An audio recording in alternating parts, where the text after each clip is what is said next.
This has been a very interesting year in college football because you we there isn't a the reason why I believe that there's more parity than ever in college football, not because there's just a bunch of great teams. It's because there's a major hole in every single team, and every single team can be beat. I'm not saying that as like a disrespect to college football. That just is what it is. There's parity because there isn't a great team in college football. There's a lot of good teams, but there isn't a great team. And you can look at the AP poll, and the AP poll will say one thing, of course, but I want to give my top 10 teams in college football right now. And some of this is going to be the same as the AP poll. Some obviously isn't. This is just when I look at the games and when I see the games, this is who I think are the top 10 teams and where I rank them. Let me start with number 10. I'm going to start with USC. And honestly, the only reason why I have USC is because of Caleb Williams and how explosive this offense can be. This is yet another year where Lincoln Riley has a top-tier offense, has a top-tier scoring offense, has a Heisman candidate. Some people say that Caleb Williams is the favorite to go back-to-back. Dude, that's the Lincoln Riley special. He gets the best out of his offenses. He gets the best out of his quarterbacks. And also, the defense, Lincoln Riley he does not care about defense. Lincoln Riley wants to win in shootouts and shootouts alone.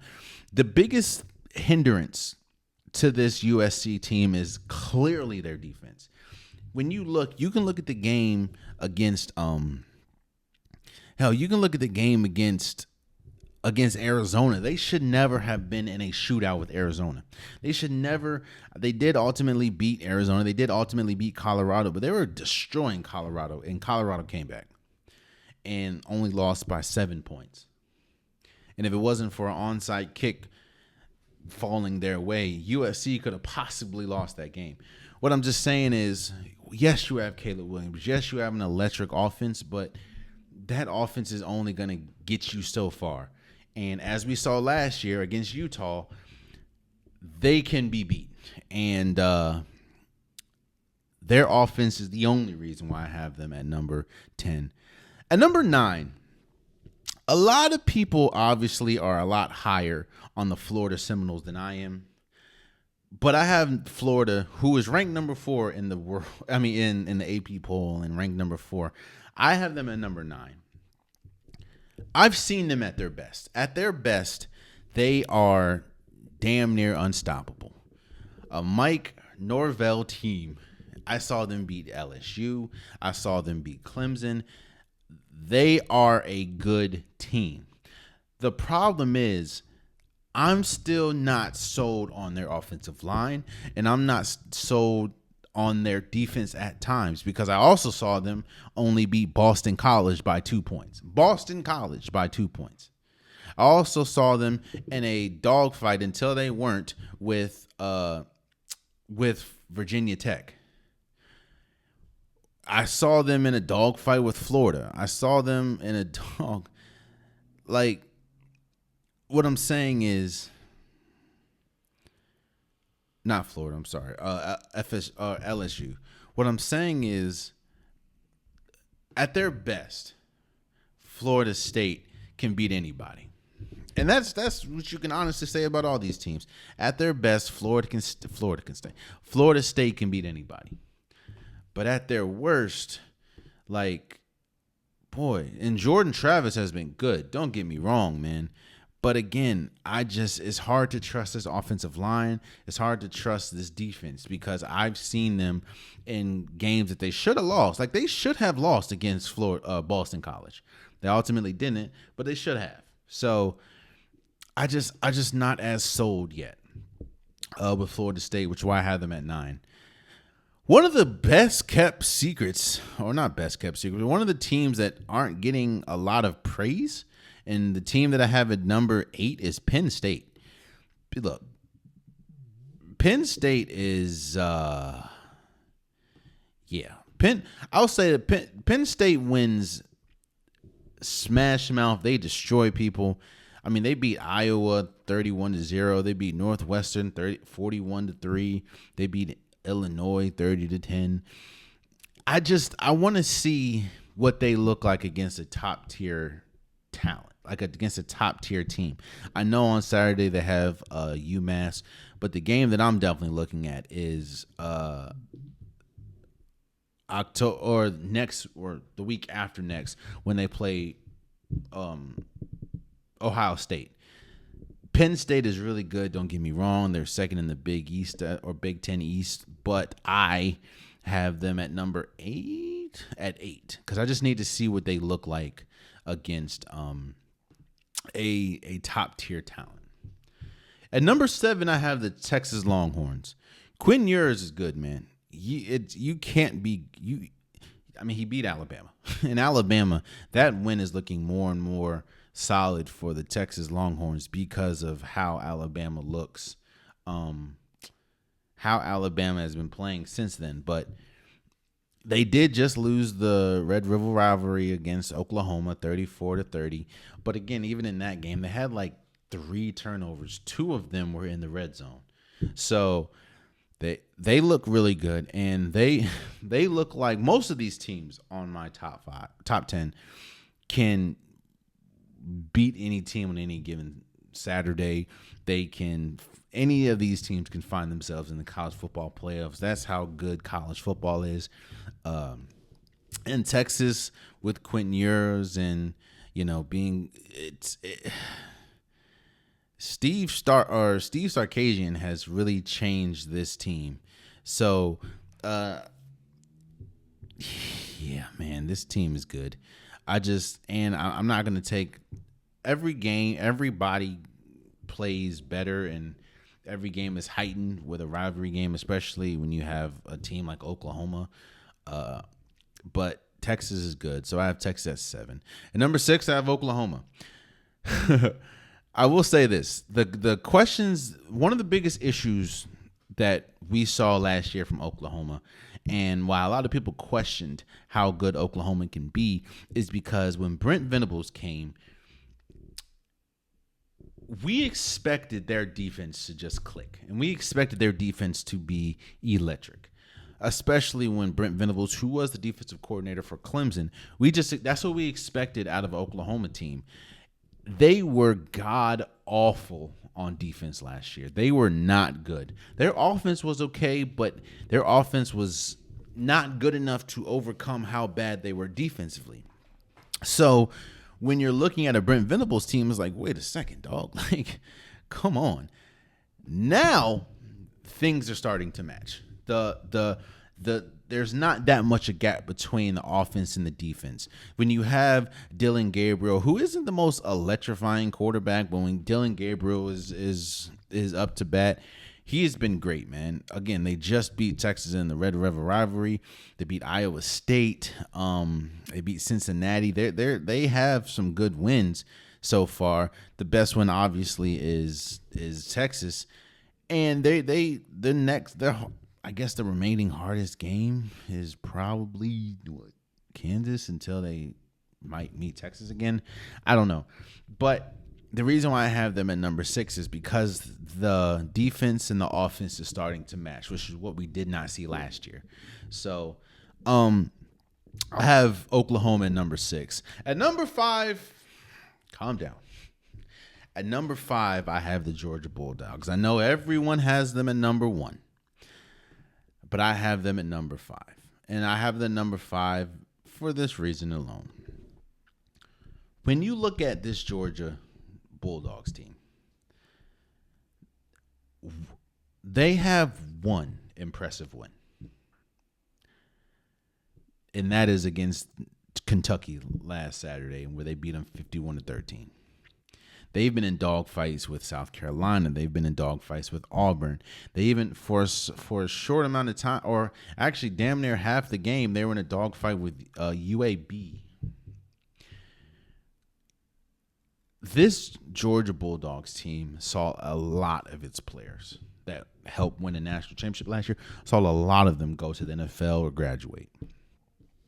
And they don't have those players anymore that can cover up. They don't have NFL type. Well, they have a good team. Don't get me wrong, but they don't have a Jalen. They don't have a team or a defense or NFL caliber players that can just overcome a lot of things. Carson Beck is not Stetson Bennett. Yes, he had his best game of the season on Saturday, but he's not Carson or Stetson Bennett. Yes, you still have Brock Brewers, who is, in my opinion, arguably one of the greatest tight ends we've ever seen in college football. But outside of that, they don't. I need to see more. If we see more of what we saw against Kentucky, then yeah, I'm very confident putting them up there. But until then, I have to put them in number 5 because they've struggled with teams like a Auburn, like a UAB that if they play a better competition, they will lose. So I have Georgia at number 5. At number 4, I have Washington. Outside of what Michael Penix being a lot of people's opinion, the Heisman front runner, their team is incredible. They have one of the most explosive teams in football. When we talk about offense, when we talk about they can put points on the board. Think about it. This is their point total this year. They have 43, 41, 59, and 31. There's not much. Now, the game is going to be this Saturday. That is when they play against Oregon. That, to me, and, of course, on November 4th where they play USC. But the Oregon game is the game of the season, in my opinion. I know Utah's up there. I know Washington State's up there, and they're pretty good. The game of the season right now for Washington is Oregon on Saturday. I still think that Michael Penix is could be the front runner for Heisman right now. This team is explosive, and you can blink, and the game is over. That's how fast of an offense this Washington team is. So that's why I have Washington at number 4. And number 3, I have Oregon. Now, again, this can obviously change after Saturday, but one thing that Oregon has never really had, and even with Marcus Mariota, even with Justin Herbert, they never really had a defense to match the explosiveness of their offense. I know Marcus Mariota, they had defensive players, like you had DeForest Buckner, you had Armstead. Like, they've had good defenders, but they've never really had a all-around defense like they do now. They have one of the best. They have one of the best defenses in college football. And that's crazy to think when you hear Oregon's name. They have one of the best defenses in football. And they also have Bo Nix, who's been incredible, who's in the Heisman race. They have Troy Franklin, a great wide receiver. They have Marquise Irving, I believe, the running back. Yo, this is a complete team. And we have not seen that from Oregon in a while. Dan Lanning has his fingerprints all over this team. And not only are they destroying people, but they're beating people defensively. And that's one thing, especially with the Colorado game. To me, the game is, of course, on Saturday against Washington because I don't see much drop-off between the offenses that is Oregon and Washington. But the difference to me, and the reason why I have Oregon at number 3 and Washington number 4, is I just think Oregon's defense is better.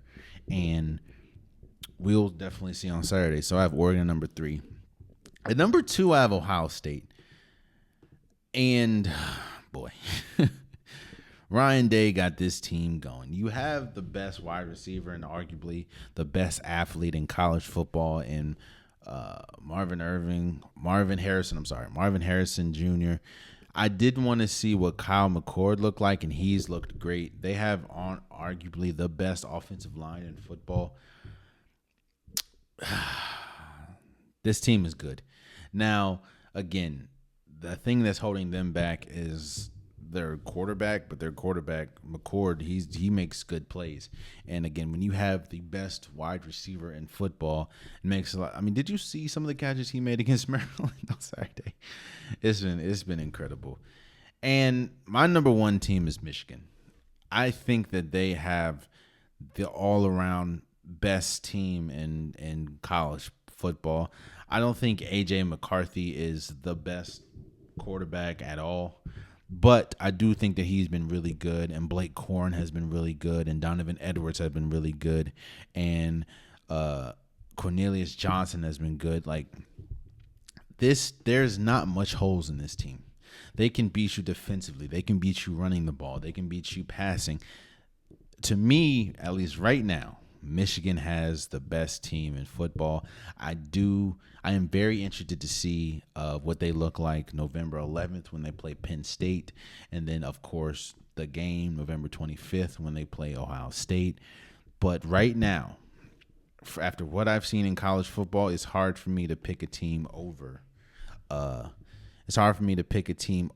the Michigan Wolverines. So, oh man, you stayed to the end of the video. I appreciate you. If you like what you saw, be sure to hit that subscribe button so you'll never miss any content from your boy. You can also go back and watch past episodes, past clips, and don't forget that the Unpopular Podcast, new episodes drop every Wednesday and Saturday. Appreciate you.